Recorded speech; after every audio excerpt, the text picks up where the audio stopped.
जीवितपुत्रिका व्रत एक महत्वपूर्ण हिंदू पर्व है जिसे माताएं अपने बच्चों की लंबी आयु, सुख, समृद्धि और स्वास्थ्य के लिए रखती हैं।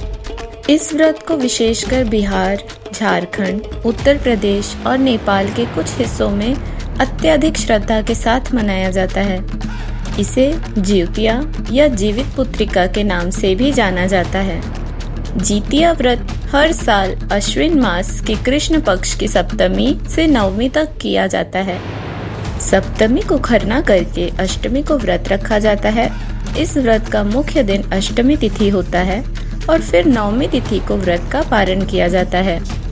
अष्टमी को प्रदोष काल में महिलाएं जीमूत वाहन की कुशा से निर्मित प्रतिमा को धूप, दीप, अक्षत, पुष्प, फल आदि अर्पित करके फिर पूजा की जाती है। इसके साथ ही मिट्टी और गाय के गोबर से सियारिन और चील की प्रतिमा बनाई जाती है। प्रतिमा बन जाने के बाद उसके माथे पर लाल सिंदूर का टीका लगाया जाता है। पूजन समाप्त होने के बाद जीवितपुत्रिका व्रत की कथा सुनी जाती है। आइए व्रत की पूजा विधि के बारे में विस्तार से जानते हैं। जीवितपुत्रिका व्रत 3 दिन का होता है। पहला दिन नहाए खाए। इस दिन व्रती महिलाएं गंगा या किसी पवित्र नदी में स्नान करके शुद्धता प्राप्त करती हैं। इसके बाद वे सात्विक भोजन ग्रहण करती हैं। इस दिन खाने में कद्दू की सब्जी, चने की दाल और चावल का विशेष महत्व होता है। दूसरा दिन निर्जला व्रत। इस दिन महिलाएं संपूर्ण निर्जला व्रत करती हैं, अर्थात वे जल तक ग्रहण नहीं करती। वे भगवान जीमूत वाहन और जीवन की रक्षा के देवताओं की पूजा करती हैं। रात्रि में व्रत कथा सुनाई जाती है और महिलाएं पूरी श्रद्धा से व्रत का पालन करती हैं। तीसरा दिन पारणा। नवमी के दिन व्रत का पारण किया जाता है। महिलाएं इस दिन व्रत का समापन करती हैं और जल, फल या प्रसाद ग्रहण करती हैं। इस बार अष्टमी तिथि 2 दिन पड़ रही है, इसीलिए लोग इस व्रत की तिथि को लेकर काफी कंफ्यूज हैं। आइए जानते हैं कि जिउतिया व्रत इस साल किस दिन रखा जा रहा है। इस वर्ष जीवितपुत्रिका व्रत की सही तिथि और समय इस प्रकार है।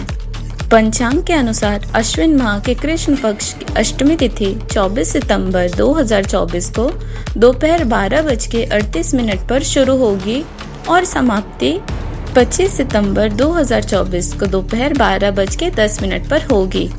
जिउतिया व्रत 25 सितंबर 2024 को किया जाएगा। इस दिन व्रत पूजा का समय शाम 4:43 से शाम 6:14 तक होगा। जिउतिया का व्रत रखने वाली माताएं 25 सितंबर को पूरे दिन और पूरी रात व्रत रख के अगले दिन यानी कि 26 सितंबर को व्रत का पारण करेंगी।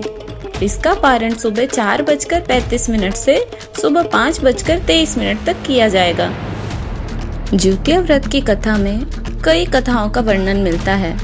जीमूत वाहन की कथा एक अत्यंत प्रसिद्ध पौराणिक कथा है जिसे मुख्य रूप से जीवितपुत्रिका व्रत के साथ जोड़ा जाता है। यह कथा महाभारत काल से संबंधित है और इसमें त्याग, बलिदान और कर्तव्य का महान संदेश छिपा हुआ है। इस कथा का मूल उद्देश्य मानवता, करुणा और दूसरों की भलाई के लिए अपना जीवन समर्पित करने की प्रेरणा देना है। जीमूत वाहन की कथा। जीमूत वाहन एक प्राचीन राजा थे जो अपने पिता से राज्य का भार लेने के बाद भी सांसारिक सुखों और भोग विलास में लिप्त नहीं हुए। उनका मन सदैव मानव सेवा और परोपकार में लगा रहता था। उन्होंने अपने पिता से राज्य संभालने के बजाय राज्य का त्याग कर वन में जाकर जीवन बिताने का निश्चय किया ताकि वे जरूरतमंदों की सहायता कर सकें और धर्म का पालन कर सकें। जीमूत वाहन ने अपना राज्य त्याग कर अपने माता पिता के साथ वन में रहना प्रारंभ कर दिया। एक दिन वन में घूमते हुए जीमूत वाहन की भेंट एक वृद्ध महिला से हुई जो अत्यधिक दुखी और उदास थी। जीमूत वाहन ने वृद्ध महिला से उसके दुख का कारण पूछा। वृद्ध महिला ने बताया कि वह नागवंश से संबंधित है।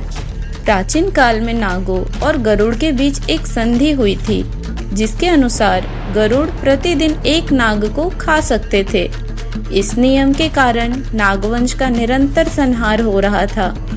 वृद्धा का पुत्र शेष बचा था जिसे अगले दिन गरुड़ को समर्पित किया जाना था। इस कारण वह महिला अत्यधिक व्याकुल थी।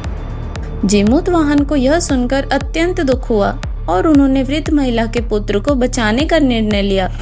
उन्होंने उस महिला से कहा कि वह चिंता न करे और अपने पुत्र को सुरक्षित रखें। इसके बाद जीमूतवाहन स्वयं गरुड़ के लिए बलि देने हेतु तैयार हो गए। उन्होंने अपना राजसी वस्त्र उतारकर वृद्ध महिला के पुत्र का वेश धारण कर लिया और खुद को गरुड़ के समक्ष प्रस्तुत कर दिया। जब गरुड़ आए तो उन्होंने बिना देखे ही जीमूतवाहन को पकड़ लिया और आकाश में उड़ गए। गरुड़ ने जब उसे मारने के लिए प्रहार किया तो जीमूतवाहन बिना किसी विरोध के उसे सहते रहे। इससे गरुड़ को संदेह हुआ और उन्होंने पूछा, तुम कौन हो और बिना किसी प्रतिरोध के मेरे प्रहार क्यों सह रहे हो? तब जीमूतवाहन ने उन्हें पूरी कहानी बताई कि कैसे उन्होंने नागकुल की रक्षा के लिए स्वयं को बलिदान के लिए प्रस्तुत किया है। यह सुनकर गरुड़ अत्यंत प्रभावित हुए और उन्होंने जीमूतवाहन की प्रशंसा की। गरुड़ ने न केवल जीमूतवाहन को छोड़ दिया बल्कि नागों के साथ अपनी संधि को भी समाप्त कर दिया और वचन दिया कि अब से वह नागों को नहीं खाएंगे। इस प्रकार जीमूतवाहन ने अपने अद्भुत त्याग और परोपकार के माध्यम से न केवल एक नागवंशीय युवक की जान बचाई बल्कि संपूर्ण नागवंश को गरुड़ के आतंक से मुक्त कर दिया। उनके उस बलिदान और दयालुता के कारण वे युगों युगों तक पूजनीय बने रहे। उनके इस आदर्श कार्य के कारण आज भी माताएं जीवित पुत्री का व्रत करती हैं ताकि उनके बच्चों की सुरक्षा और लंबी आयु बनी रहे। जीमूतवाहन की कथा हमें यह सिखाती है कि त्याग और सेवा और परोपकार का मूल्य सबसे ऊपर है। यह कथा हमें मानवता, निस्वार्थ प्रेम और दूसरों की भलाई के लिए जीवन समर्पित करने की प्रेरणा देता है। जीवित पुत्री का व्रत माताओं की अपने बच्चों के प्रति अपार प्रेम और समर्पण का प्रतीक है। यह व्रत भारतीय संस्कृति में संतान के प्रति माता के निस्वार्थ प्रेम, त्याग और सेवा का भाव दर्शाता है। Thanks a lot for watching the video. Please like, share, comment and subscribe to my channel.